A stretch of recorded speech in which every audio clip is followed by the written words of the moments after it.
Hello students, this is the video for class 8 science. We are starting chapter 2 microorganisms.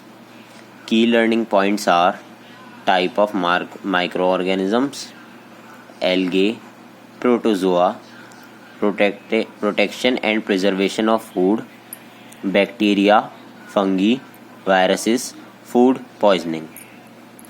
There are a variety of organisms on our planet. हमारे planet पे अलग अलग organisms हैं.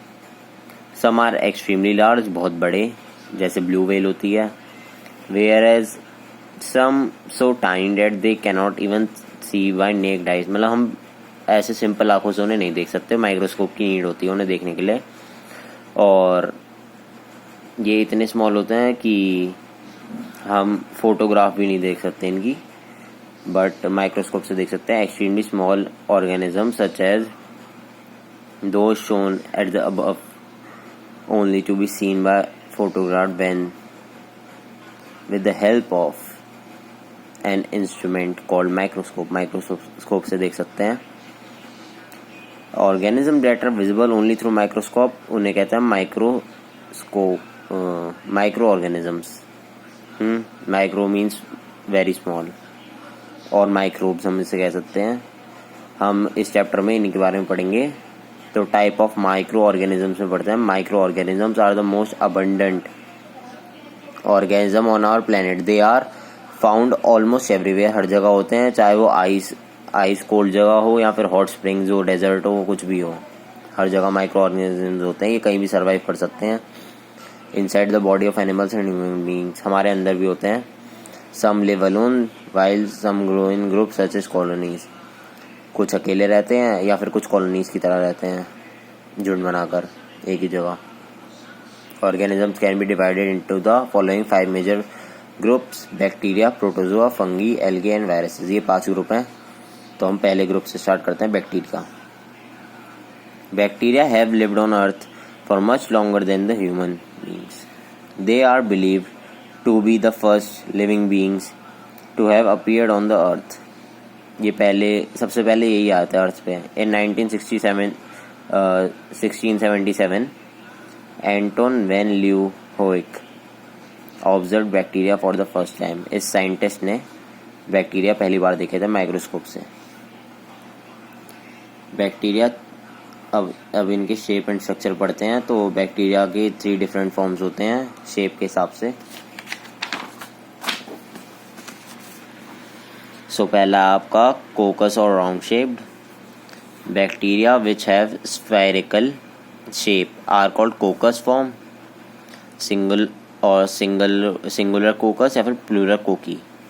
Okay, example इसका streptococcus which causes pneumonia. Pneumonia हम बोलते हैं पर पी साइलेंट होता है. बैसिलस या फिर रॉड शेप्ड. ये बैक्टीरिया रॉड शेप के होते हैं तो इन्हें बैसिलस कहते हैं. और विदाउट फ्लैजिला, ये इनमें फ्लैजिला नहीं होता. और ये बहुत सारी डिजीज़ भी कॉज करते हैं, जैसे टीबी हो गया, ट्यूबरकुलोसिस, डायफिरिया हो गया, और लेप्रोसी हो गया आपका. एग्जाम्पल इनका bacillus typhosus which calls typhoid.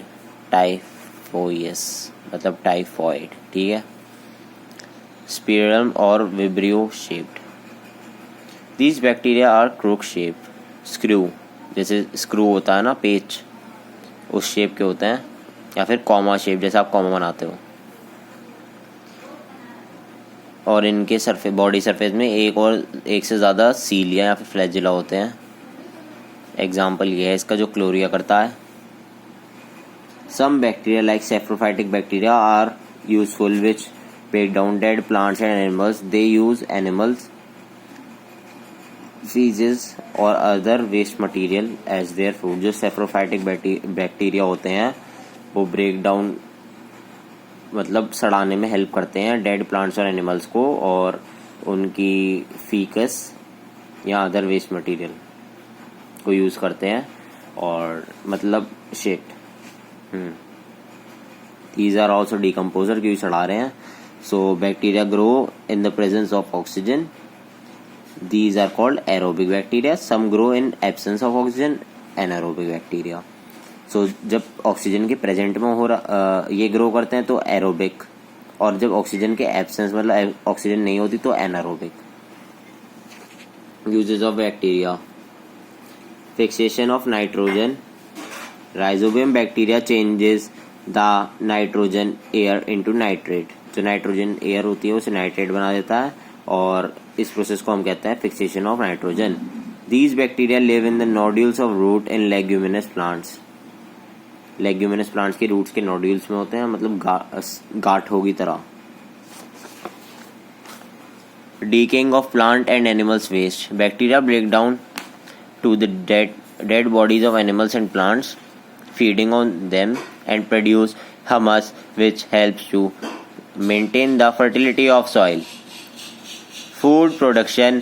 Lactobacillus bacteria helps in fermentation and production of curd and cheese. जो फूड प्रोडक्शन के लिए होते हैं, और ये आपका लैक्टोबैसिलस जो बैक्टीरिया होता है ये फर्मेंटेशन और प्रोडक्शन ऑफ कर्ड ऑफ चीज में भी हेल्प करता है. Bacteria are also use in production of coffee, tea and cocoa beans. Lactobacillus bacteria बहुत सारी चीज़ों में हेल्प करता है. मतलब डाइजेशन इन एनिमल्स. आपका Escherichia coli bacteria is present in intestines of human and herbivorous animals where they can help in digestion. Digestion के लिए हमारे पेट के अंदर होता है. इंडस्ट्री में डिफरेंट टाइप से यूज़ होते हैं. सो पहला पढ़ते हैं helps in produce wine and vinegar. Wine और विनेगर जब बनाते हैं तो बैक्टीरिया सड़ाने के लिए यूज़ करते हैं. Helps in making meat tender और for tanning of skin to produce leather. तो मीट टेंडर जो होता है उसकी टैनिंग करने के लिए, जिससे लेदर मिल जाए हमें. The linen threads are obtained from flax plant by a process called retting. Bacteria enters the stem of the plant and destroys the stem tissues and loses the fiber जो use होते हैं thread बनाने के लिए. Bacteria stem के अंदर घुसा और उसने अंदर के सारे टिश्यूज फाड़ दिए, तो रेशे रेशे से निकले, वो रेशे हमने कलेक्ट करे और उससे थ्रेड बना लिया. उसे कहते हैं linen threads. helps in production of some vitamins and antibiotics. Vitamin जो हमारी बॉडी को नीडेड होते हैं स्मॉल अमाउंट में, और एंटीबायोटिक्स होते हैं जो बीमार हम होते हैं तो उस टाइम यूज होते हैं दवाई के तौर पे. Helps in production of industrial chemicals and citric acid. Industrial के केमिकल्स बनाने में भी हेल्प करते हैं बैक्टीरिया, और सिट्रिक एसिड कलेक्ट करने में भी. आज के लिए इतना काफ़ी.